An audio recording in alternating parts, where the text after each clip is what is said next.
रोहन हिसाब की डायरी लेकर बैठा है। माथे पर चिंता की लकीरें हैं। सिमरन चाय लेकर आती है। सिमरन चाय का कप देते हुए कहती है, क्या हुआ जी? सुबह सुबह गणित के मास्टर की तरह माथा पकड़कर क्यों बैठे हो? रोहन आह भरते हुए कहता है, क्या बताऊं सिमरन, महंगाई ने कमर तोड़ दी है। कैटरिंग के ऑर्डर तो आते हैं, लेकिन गैस सिलेंडर इतने महंगे हो गए हैं कि मुनाफा कुछ बचता ही नहीं। सिमरन मुस्कुराते हुए कहती है, अरे तो चिंता क्यों करते हो? मेहनत की कमाई है। आज नहीं तो कल बरकत होगी। आप बस ईमानदारी से अपना काम करो। तभी दरवाजे पर राज आता है। वो बहुत खुश और उत्साहित दिख रहा है। अरे रोहन भाई, राम राम। भाभी जी को भी राम राम। राम राम राज भाई। आओ बैठो। आज बड़े खुश लग रहे हो। राज कॉलर खड़ा करते हुए कहता है, खुश क्यों ना हो, मेरे पिताजी की पुण्यतिथि आ रही है। इस बार मैंने सोचा है कि गांव के कुछ खास लोगों को बुलाकर एक शानदार महाभोज दूंगा। सबको पता चलना चाहिए कि राज अपने पिताजी का कितना सम्मान करता है। सिमरन हल्के व्यंग से कहती है, बहुत अच्छी बात है राज भाई। सम्मान तो दिल में होता है, लेकिन चलो, दावत से लोगों का पेट तो भरेगा। बिल्कुल भाभी। और रोहन भाई, खाना बनाने का सारा जिम्मा तुम्हारा। एकदम बढ़िया पनीर की सब्जी और हलवा बनना चाहिए। लेकिन हाँ, राशन मैं दूंगा और गैस सिलेंडर तुम अपने गोदाम से ले आना। रोहन हाथ जोड़ते हुए कहता है, माफ करना राज भाई, मैं सिर्फ खाना बनाने की मजदूरी लूंगा। राशन और गैस सिलेंडर्स आपको खुद लाने होंगे। राज मुंह बनाते हुए कहता है, अरे यार रोहन, तुम तो बड़े वो हो। ठीक है ठीक है, गैस का जुगाड़ मैं खुद कर लूंगा। तुम बस कल शाम को कढ़ाई लेकर आ जाना। राज के घर की पिछली दीवार भैरव काका के गैस गोदाम की दीवार से सटी हुई है। राज एक छोटी गुदाल लेकर खड़ा है और खुद से बातें करते हुए कह रहा है, कमबख्त रोहन, गैस का खर्चा मेरे से डाल दिया। अब 4 सिलेंडर का पैसा कहां से लाऊं? दावत में दिखावा भी करना है और पैसा भी नहीं खर्च करना। भैरव काका तो रात में कुंभकर्ण की तरह सोते हैं। अगर मैं इस कच्ची दीवार के नीचे से एक छोटी सी सुरंग बना लूं, तो सीधा गोदाम के अंदर, वहां से चुपचाप 3-4 सिलेंडर खिसका लूंगा। किसी को क्या ही पता चलेगा। राज धीरे धीरे मिट्टी खोदना शुरू करता है। वो मिट्टी खोदता है और फिर एक छेद में से सिलेंडर खींचता है। उसके चेहरे पर मिट्टी लगी है, लेकिन वह एक लाल सिलेंडर खींचकर बहुत खुश है। हाँपते हुए सिलेंडर पर हाथ फेर कर वह कहता है, आ हाँ हाँ, आ गया मेरा मुफ्त का सिलेंडर। ऐसे ही 3 और निकाल लेता हूं। वाह रे राज, तेरे दिमाग का कोई जवाब नहीं।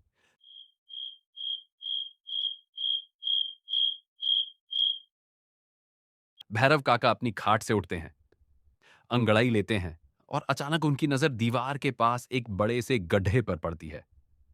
भैरव काका आंखें फाड़कर देखते हैं। हे भगवान, इतना बड़ा गड्ढा! फिर गिनती करते हैं, 1 2 3।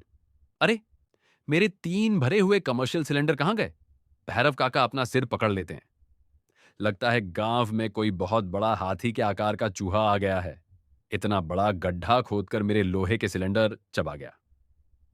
हाय राम।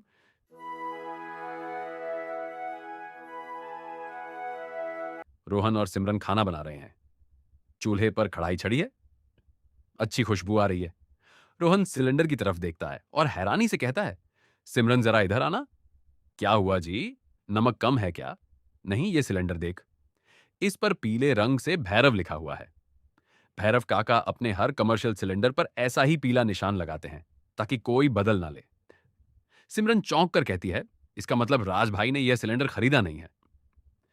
पर भैरव काका तो बिना पैसे के किसी को सिलेंडर देते नहीं। मुझे ना दाल में कुछ काला लग रहा है। खैर, अभी हम अपना काम करते हैं। राज, रोहन, सिमरन और भैरव काका एक साथ बैठकर खाना खा रहे हैं। राज गर्व से कहता है, खाइए काका खाइए। या पनीर कैसा बना है? मैंने कहा था ना, दावत दूंगा तो ऐसी कि सब याद रखेंगे। भैरव काका उदास मन से खाते हुए कहते हैं, "अ, खाना तो बहुत बढ़िया है राज बेटा, पर मेरा मन बहुत दुखी है।" राज थोड़ा घबरा कर कहता है, क्यों काका, क्या हुआ? अरे क्या बताऊं, कल रात मेरे गोदाम में एक बहुत बड़ा खूंखार चूहा घुस आया था। दीवार के नीचे से सुरंग खोदकर मेरे 3-3 गैस सिलेंडर उठा ले गया। राज के गले में खाना अटक जाता है। वो बुरी तरह खांसने लगता है। रोहन और सिमरन एक दूसरे को देखते हैं। फिर सिमरन व्यंग से मुस्कुराते हुए कहती है, अरे काका, चूहा सिलेंडर कैसे ले जाएगा? जरूर वो चूहा 2 पैरों वाला होगा जिसे दावत तो देनी होगी, पर पैसे खर्च करने की नीयत नहीं होगी। राज पसीना पसीना हो जाता है। रोहन और सिमरन राज के पास आते हैं। दोनों के चेहरे गंभीर हैं। राज भाई, हमें सच सच बताओ, वो पीले निशान वाले सिलेंडर तुमने भैरव काका के गोदाम से चुराए हैं ना? राज चिढ़ और घबराकर बोलता है, तुम तुम मुझ पर चोरी का इल्जाम लगा रहे हो। मैं क्यों करूंगा ऐसा? क्योंकि तुम्हारे घर के पीछे वाली दीवार गोदाम से सटी है और मैंने खुद सिलेंडरों पर भैरव काका का निशान देखा है। भाई, तुमने थोड़े से पैसों के लिए चोरी कर ली? राज अचानक रोने लगता है और रोहन के हाथ पकड़ लेता है। रोते हुए राज कहता है, हाँ रोहन, मुझसे बहुत बड़ी गलती हो गई। मैं दावत में लोगों को दिखाना चाहता था कि मैं कितना बड़ा आदमी हूं, लेकिन मेरे पास गैस के पैसे नहीं थे। मेरी झूठी शान ने मुझे अंधा कर दिया था। मुझे माफ कर दो। सिमरन गंभीर लेकिन भावुक स्वर में कहती है। माफ तो तुम्हें ईश्वर करेगा राज भाई। तुमने जो किया वो सिर्फ चोरी नहीं थी, वो बेवकूफी की हद थी। राज आंसू पोंछते हुए कहता है, बेवकूफी और नहीं तो क्या तुम गैस गोदाम के नीचे अंधेरे में कुदाल से सुरंग खोद रहे थे? क्या तुमने एक पल के लिए भी सोचा कि अगर तुम्हारी कुदाल किसी पत्थर से टकराती और एक भी चिंगारी निकलती तो क्या होता? राज की आंखें फटी की फटी रह जाती। वो कल्पना करके ही कांप उठता है। रोहन समझाते हुए कहता है, सिमरन सही कह रही है भाई। गोदाम में सैकड़ों सिलेंडर भरे पड़े हैं। एक धमाका होता और तुम्हारा घर, तुम्हारा परिवार और यह आसपास का पूरा गांव राख में बदल जाता। चंद रुपयों की बचत और झूठे दिखावे के लिए तुमने अपने ही परिवार की जान दांव पर लगा दी। राज पूरी तरह टूट जाता है। उसे अपनी गलती की गंभीरता का एहसास होता है। वो जमीन पर बैठ जाता है और फूट फूट कर रोने लगता है और सुबक सुबक कर कहता है, हे भगवान, मैं कितना बड़ा मूर्ख हूं। मैंने तो अपनी पत्नी, अपने बच्चों और तुम सब की जान खतरे में डाल दी थी। मुझे दिखावे की ऐसी बीमारी लग गई कि मैं सही गलत का फर्क भूल गया। मुझे सजा मिलनी चाहिए रोहन भाई। तुम पुलिस को बुला लो। रोहन राज के कंधे पर हाथ रखकर नरमी से कहता है, पुलिस को बुलाकर तमाशा नहीं करना है हमें। हम एक ही गांव के हैं, एक परिवार जैसे हैं। जब इंसान को अपनी गलती का एहसास हो जाए, वही सबसे बड़ा प्रायश्चित होता है। लेकिन राज भाई, भैरव काका का नुकसान आपको भरना होगा। वो बहुत भले इंसान है। भैरव काका गोदाम के बाहर उदास बैठे हैं। राज, रोहन और सिमरन वहां आते। राज के हाथ में कुछ पैसे हैं। राज हाथ जोड़कर कहता है, राम राम काका। आओ बेटा, कहो क्या बात है? काका, ये कुछ पैसे हैं। मुझे पता चला कि उस चूहे ने आपके गोदाम में बहुत नुकसान किया है। इन पैसों से आप उस सुरंग को पक्का करवा दीजिएगा और नए सिलेंडर ले लीजिएगा। ये मेरी तरफ से आपके लिए एक छोटी सी मदद है। राज सम्मान से पैसे भैरव काका के हाथ में रख देता है।